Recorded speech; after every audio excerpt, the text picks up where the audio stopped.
welcome to another edition of On a Roll with Kerwin Brown. I'm here with Jorge Zarate with Bimbo, and we're going to have a little conversation. So we'll get started. I like to do these either ors. So you just tell me what your preference is. Of course. So growing up in Mexico, soccer or baseball? Soccer, definitely. All the way. All the way down. He didn't hesitate at all. Sweet or salty snack? Salty snack. Really? Yeah. So okay, you've lived in China and you've traveled all over the world. You're going to India a little bit more now. Indian spice or Thai spice is your more favorite? I would say the Thai spice. Really? It's totally different. It's totally different. Yeah, totally different. And how level can you stand? Like medium or? I would say that I 3/4 of the Indian curry. 3/4. 3/4, so Right. which is similar to the Mexican one. Okay. The hot, spicy Mexican Right. one is 3/4 of the Indian. Is enough. I cannot stand the highest curry Indian. Yeah, Hard to have it. I had like a mild and medium one time. I was in Thailand. It's like I got something, and they're like, I'm tough. I burned my face off, burned my hair off. It was horrible. You should train with Takis. I should train with Takis. Yeah. Favorite baked good? I'll say Mexico and then anywhere else. So favorite baked good in Mexico and then anywhere else. Yeah, I would say in Mexico, which is I'm not very fan on the sweeties, but definitely if I have to choose something, I would choose the cinnamon rolls. We call it roles de canela. Huh. Cinnamon rolls in Mexico are great. Oh wow. And all over the places, I would say that I'm still in love with something that we call dofi jiao in China, which is a kind of a croissant, but it's a conic croissant. Really? Filled with chocolate or cream. Or taro, or we have several flavors. So I'm still, every time that I go there, I take some of those with me and at take home. Yeah, that's awesome. I like to talk about path to baking. You've been at Bimbo for 38 years. Why baking? You grew up. I don't know if you had any baking background, or your parents baked, or anything, or like anything. Not at all. No, not at all.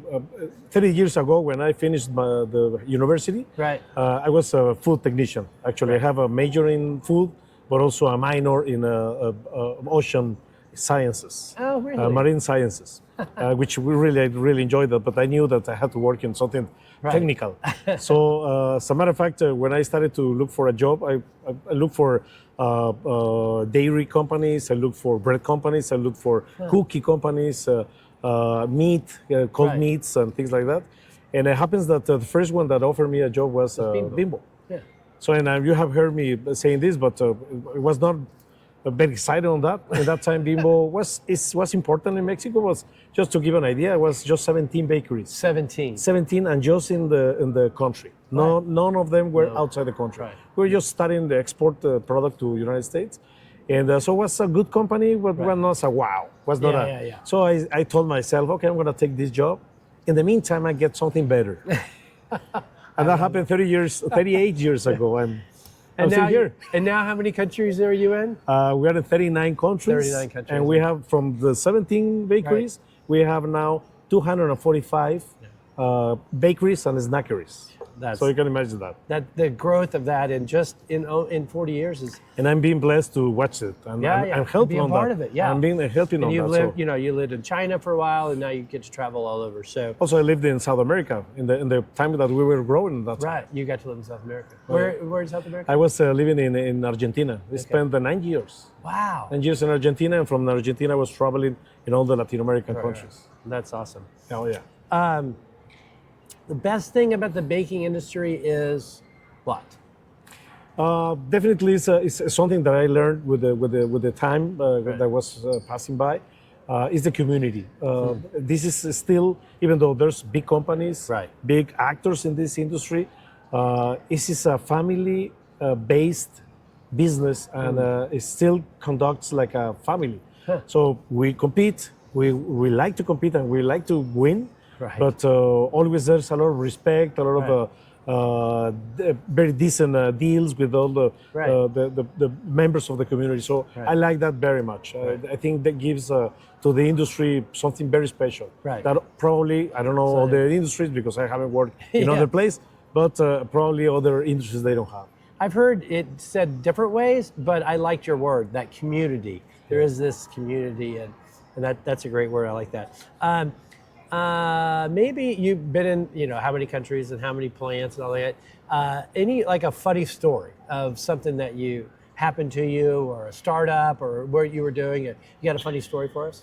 Oh yeah, I think things that has happened all over the places. Every country has its own story, and probably the one that comes to my mind is when I was working in China, and I realized that the very beginning I started with translators, and I thought I was going to be able to manage the business with translators, until I realized that really I won't be able to do that. So what happened is we were in a chat with a associate. It was a logistic manager. Right. I was really mad, very mad.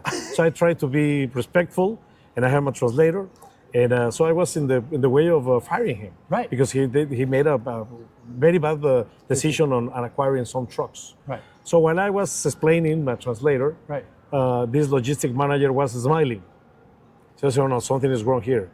Have you tell him that I'm really very pissed upset. off and he's going to lose his job?" Suddenly he said, Jorge, I cannot tell him. I cannot tell him. I cannot tell him because, so I realized that I was in big problems. So there's several things. He's a manager. I'm just an assistant. Right. I can't. He's man. I'm a woman. The other thing that got blown my mind out is that he's more aged. Both He's of them older, he's older than me, but they were probably, he was in his 40s, she was in his late 20s. Right. So she's older than me. He's older than me, so I cannot can't do tell it. him. Right. He said, I have to have respect for him. Right. So okay, let's finish the talk. so, This is not going to happen. He's not going to get fired. now I smile, but that was. Nothing to do. I mean, it was great. Maybe you need to ask her, how do I say you're fired? And then get it down and you go, you're fired. Yeah. So that didn't work out. So I worked it out to make it done, but that's great. You get to work with students. You have a lot of new people coming in, Bimbo and all that. A couple of words of advice for, people coming in the industry, like you would encourage them with what? Yeah, well, every time that I have the opportunity with our new people, that is, or when I have the opportunity to talk at the universities, I try to spend time telling them that the industry is a great industry, and it's not what they are having in their minds. It's not just flour, grease, hand work. Because it's an industry with a lot of professionalism, automation, robotics, artificial intelligence, and ingredient side is one of the most sophisticated ones that I know.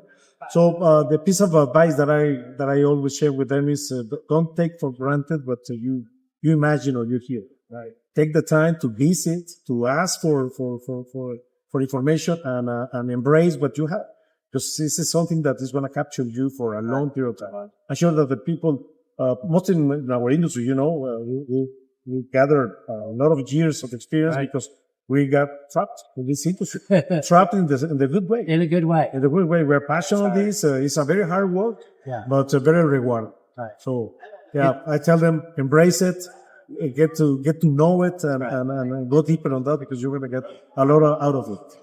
It's so fun to tell people, you say, hey, what do you do for a living? And I love telling people I'm in the baking industry. They usually ask if I bake, and I have to tell them no. So we're at the end of IBIE. You've been our chair for the last 3 years on the IBIE committee. And, you spent a lot of time in that process. We meet for 3 years and talk. But now you're here, we're at the end of the show. So what are you most proud of, after all that effort and time and being me? Yeah, well, the first thing that I'm really proud of is the team, the staff that is helping us on gathering and crafting this show. I'm really proud of the way they interact, the assertiveness that they have in our meetings, their experience that they're giving to our meetings that help us on creating this big event.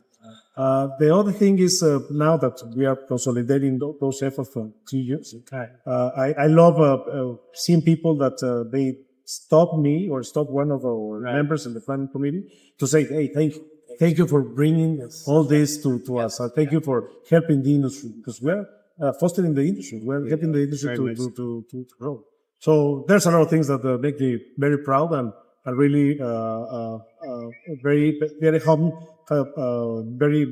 humbled Yeah. to say that I'm part of this. Yeah. I'm really part of this, and I really love it. Yeah, I do too. I really appreciate the opportunity. Yeah, exactly. So, thanks for spending some time. I'd love getting to spend more time with you over the last 3 years. So it's been an honor. So anyway, thanks for being with us for another edition of On a Roll. We'll see you next time. Goodbye.